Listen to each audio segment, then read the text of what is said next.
Hey everybody, welcome back. It is Monday and it is December 14th, and we're talking about fire today. We are talking about fire, and it is my favorite archetypal symbol. I don't know if that's because I'm an Aries, and if you know anything about astrology, Aries is one of the three fire signs. I don't know if it's because I'm fiery, I don't know if it's because I am feisty and a little obnoxious and kind of loud. I don't know if it's because my favorite colors are red and gold. I don't know, but I am excited to talk about fire. And it also might be because fire is one of the, like water, right? Fire and water are kind of the two on the forefront of the archetypal symbols. Air and earth are, but they're like a bit more subdued compared to fire and water. And fire is almost always associated with a masculine energy. I said last week that air and fire are both masculine energies, and then water and earth are the more nurturing female energies. So fire is a bit more masculine, it's a bit more aggressive in nature, and it is just so complex as a symbol. So fire is always going to be symbolic of, like all the archetypal symbols, life and death, right? So we'll start there. Fire, it brings new life and then it destroys, right? So it's a life giver, a life bringer, and a life ender. Quite literally, if you have like a forest fire that is controlled, it's going to take out all the underbrush and breed new life. And if it gets out of control, I don't have to tell anybody. We saw what's gone on in 2020. We know what happens when fires get out of control. We have the wildfires in Australia, in California. Fire's no joke. Fire's no joke. So it is definitely going to be looked at as a destroyer, as well as an invigorator, a life giver. That's all the archetypal symbols. When you have that dual aspect, the life giver is usually, again, associated with femininity, and then the sort of destructive piece is often associated with that masculine energy. So what else do we have to learn from fire besides everything? If you know anything, and I've pulled this out before, I'm going to pull it out again. Sorry, it's really close up on my face. But if you know anything about the phoenix, I've pulled it out for my little phoenix here. It's all about rising from the ashes. And Harry Potter really made the phoenix come alive in this generation. Fawkes the phoenix from Chamber of Secrets. But the phoenix is always going to die and then be reborn from its own ashes. And we're like that as people. In the Bible, it says, you're given beauty for ashes. And Christ did that, died and rose again. Like quite literally, Christ is the mythological phoenix. We do that metaphorically when we fall down and we rise back up. I know I feel like I'm the phoenix right now because like I burnt out in a fiery flame in 2018, the fieriest flame. And I'm trying to, be reborn as something else. Well, not something else, but as a different version, an improved version of my former broken self. So the phoenix is the mythological firebird, and it is going to be symbolic of life and death and resurrection. So fire gets that association with resurrection as well. So you get a lot of different, with fire, it takes it one step further. It's not just life and death, it's also that resurrection piece. So the other archetypal symbols don't really do that. They don't really pull in the whole, you're alive, you die, but you're alive again and reborn. It's not reincarnation, by the way. It's not you're born as something else. It's you're born as a better version of yourself, a stronger version. So resurrection, life and death, rebirth, all associated with fire. And again, it depends on what context you're reading this or you're seeing this, because with archetypal symbols, context matters. And I don't know if I've said that before, but it took me 23 weeks, but technically only 11, I guess, because 12, is where we get the split, but the context does matter. So in like a home, if you have a fire in the hearth, in literature or archetypally, it's going to be like a warm, loving, nurturing, comforting home, because fire is light and hope and warmth, right? And so when you get that idea of, if you ever see the archetype or in literature as a symbol, if somebody walks into a room with a fire, more than likely that's going to be indicative of a happy home, a healthy relationship, or something breaking bread. Nice things happen over warm fires and warm stoves. Whereas, and if you're thinking of Frozen here, it's actually a really good place to look. Frozen, when Anna is waiting for Hans to kiss her, and this is spoiler, so close your ears if you've never seen Frozen.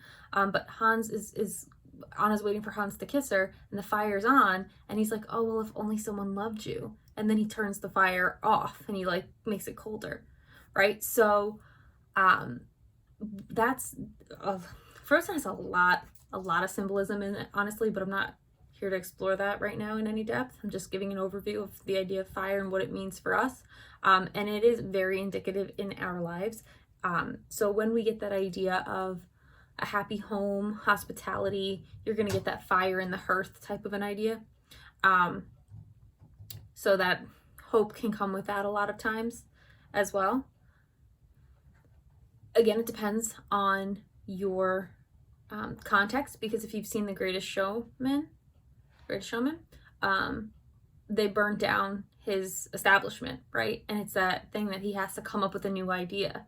So on one hand, it's destruction. On the other hand, it's this life and death. It's the death of his old idea and the life of his new one. And it ends up making him better than he was before, right? So that's where when we think of fire in movies, art, literature, music, it really tells a larger story when we break it down. And so in our everyday lives, though, right, that's all great. Art, literature, symbolism, awesome. How does it apply to me now? Fire is always going to be symbolic of your passion, your emotions, your desire, your longing for something. So when the flames go out and the embers are left, it means you have no passion, no emotion left for the thing. And all of us, I think, or a lot of us, have been in those relationships where it's just embers left, and there's not a lot you can do with embers at that point, because you can't relight them. They're just flickerings of a fire that has faded and gone out, right? And so in the height of a new experience, a lot of times it's like a fiery passion. I don't know if you ever heard that. Shakespeare uses it, but it's this idea that it's a fiery passion. And it's almost like and some relationships are like a wildfire out of control, but it's this idea that there's such a passion, there's such an intense longing, there's such a desire for someone that it's almost all consuming. And fire is dangerous in that way. It does all consume if it's not controlled. And so our passion, our desire, our emotions can absolutely get the best of us.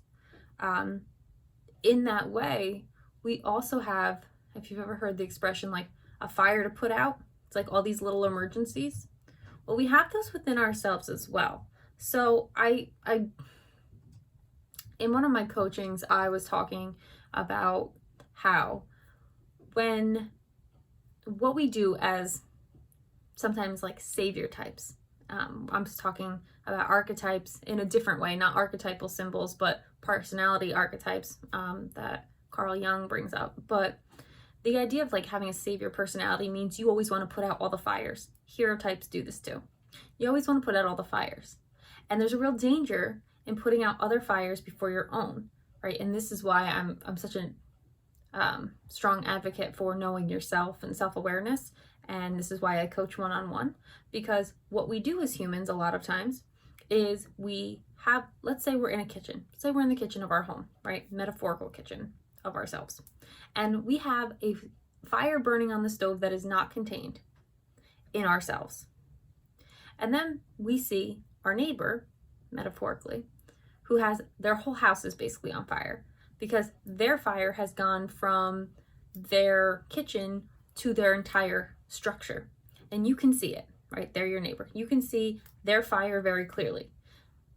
Most of us, a lot of us, ignore our own fire in our kitchen and we go put out or try to put out our neighbor's fire. Although a lot of times we don't have the proper tools, equipment, or knowledge, in the metaphorical terms, to put their fire out. So instead of us doing our part to put our fire out over here in our own selves, we end up going over to try to help somebody else. And this is also akin to the idea that you can't pour from an empty cup, or you have to put your oxygen mask on before you put someone else's on. We all have fires in us. We all have fires in us. And if we do not stoke them, cultivate them, pay attention to them, they're either going to A, rage out of control, or B, be dimmed and dwindled so far down that there's nothing really left. Right? That's what we do a lot of times to our passions and our emotions. And if you're like me, what I used to do is I didn't pay attention to my emotions. I didn't see them for the sign that they are, which is that they're trying to tell me something, right? That's what our emotions do. Our emotions are just energy in motion, emotion, energy in motion, right? And that energy is gonna go somewhere. We're human. We feel emotions. They say, I think psychology or science says that the average emotion lasts like 20 seconds. And then we feed it with our thoughts, right? Because that's how we stoke the fires within ourselves, our thoughts, our feelings, our beliefs. That's how we stoke the fire. If we fixate on a thought or a feeling for long enough, it'll make the fire rise. And if we don't fixate on it at all, it'll put it out. However, when you're tucking things down for so long, it's like a bit of a volcano, in that it doesn't go out. It just kind of is a pressure builder, right? And so sometimes you have, like me, in my case, there was a lot of emotions I didn't pay attention to at all for 15 years. And then everything came to a head, and it was like, wait, how did I get here? What happened? Well, I had 15 years of unprocessed emotions that worked their way out, So it is a very dangerous thing to play with the fire of our emotions, or to ignore the fire of our emotions. And that's actually why they say now that emotional intelligence, or EQ, is actually a more important skill than IQ. So if you are in tune with your emotions, if you're aware of your emotions, if you're self-aware with your emotions, you're more likely to earn $29,000 more than someone who's not emotionally intelligent. And we don't teach emotional intelligence. We really don't. So we have all these people wandering around with all these emotions that they never really pay any attention to, or they pay too much attention to. And the fires of our emotions go out of control, right? Which is why I coach now, because I've been on the receiving end of that. I've done that to my life. It doesn't end well. And so I'm sitting here like, please learn about yourself, learn about your emotions, right? And the fire that we see in many books, many movies, but in our own lives, the metaphorical fires, that's an indicator of we need to pay attention to our emotions. And I'll give you a physical point, which is that when you're embarrassed, or you're angry, or you're ashamed, a lot of times our face will burn, literally, right? That's a fire on our face. My face feels like it's on fire, right? If you've ever had something you were really scared about, something you were really anxious about, something you were nervous about, a presentation perhaps, speaking in front of people perhaps, your face literally burns, right? Like, I love fire because it's an obvious symbol, but it's an infinitely complex symbol, right? But how much more obvious can it be, right? The minute our face is aflame, right? Like, I'm not coming up with this. The minute our face is aflame, we should be like paying attention. Like, oh, there's something going on here. I need to investigate. Oh, well, I'm nervous about this presentation. Well, why? What is it about this presentation that's making you nervous? Oh, well, I just don't like to talk in front of people. Well, why? Right? Like, let's dig deeper into that. Why don't you? Oh, well, I just don't want to make a mistake. Okay, well, why? Why is that? Because, you're human, so who cares? Oh, well, there was this one time when I was like in 3rd grade that I had this presentation. I got up in front of everybody and like wet my pants. And how did you feel about that? Well, I was embarrassed and I was ashamed. Okay, that doesn't mean it's going to happen now, right? Let's talk about it, right? All of these moments can be unpacked, always.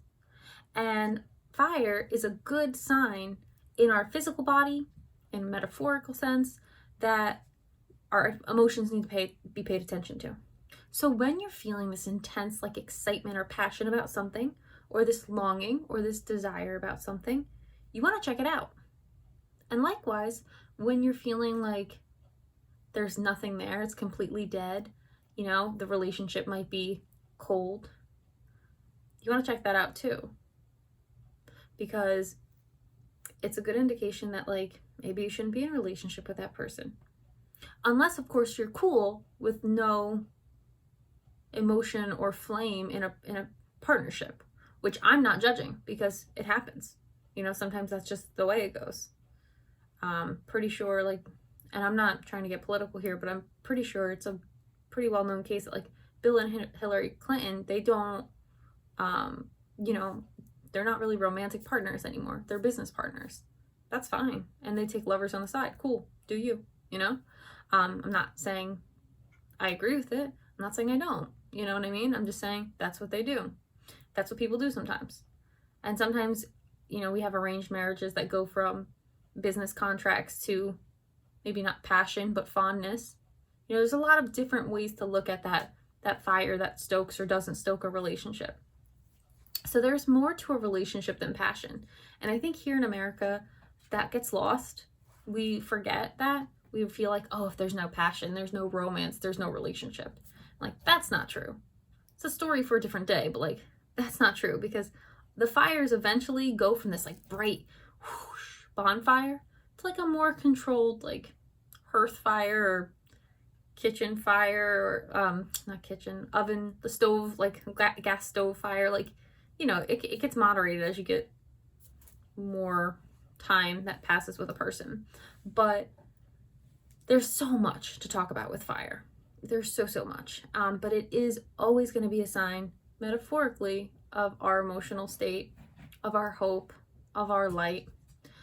There is one thing that I want to just make very clear, because fire is also cleansing. And there is, for years, and I do mean as long as humans have been around, there's this idea that fire is associated with hell. And that actually comes, of course, from the Bible. It doesn't. But the idea of Gehenna, which is a fire pit that burned outside of Jerusalem. And it was this idea that they lit the garbage on fire to get rid of it, to purify it, right? And we have to also remember that God is a consuming fire. And in the Bible, a lot of places it talks about how the rudiments and the elements will be burned up. So I just want to make this point about hell. Real hell is very cold. Real hell is very cold. It is not very hot. It's very cold. Why? Because warm, nurturing, loving feelings, that's warmth, right? That's compassion. That's light. Everything that's bad, death, darkness, coldness, creepiness, is always associated with the dark and the cold. So this, at some point, and I don't know when, these two concepts of hell and this garbage pit that was outside Jerusalem, that was used to, purify, got kind of meshed together. And if we really think about it, the worst thing you can do to a human, well, there's a lot of mean and terrible things you can do to people, but one of the worst things is to put them in isolation, in the cold, in the dark, by themselves. And anytime we have any negative, creepy feelings, it's almost always going to be associated with the dark, the creepy, the satanic, the demonic. That's always black. You know, it's always like, ugh. So just a word to the wise on that, because while it is true that fire can destroy, and it can, when it destroys, it also purifies. And that's not something that hell is doing. That's not what hell does. Hell doesn't purify. You know, it's not a refining process. God is a consuming fire in the Christian Bible. That's what he does. God's a consuming fire. He refines. He's the potter. Hell is a concept and a construct, as something that's demonic and satanic. It's very cold, right? The cold shoulder. You ignore somebody, right? So I know that's probably not a popular opinion, but just taking some time to think about it, just wanted to make the point here, because most often fire is associated with an abundance of love or passion or purification, nothing evil. It's never associated with evil. It's an archetypal symbol. It's associated with life. I mean, yes, it's associated with death. So there's that. Yes, there's that correlation. But other than that, not really.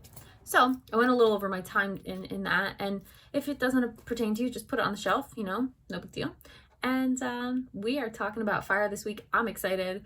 Probably going to have a guest on the podcast on Friday to talk about emotion. So very excited about that. And just looking forward to wrapping out these last few weeks with you guys in 2020 and in season 1. The last thing I want to mention is I will be in week 25 doing a short little bit on myself. So I'll be talking a little bit about me and how I got to where I am, and you know what is relevant for you guys to know. So I hope you're enjoying, and thanks for subscribing. Keep subscribing. Goal's 100. Want to get 100 subscribers so that we can get a custom link. And I'll see you guys next week.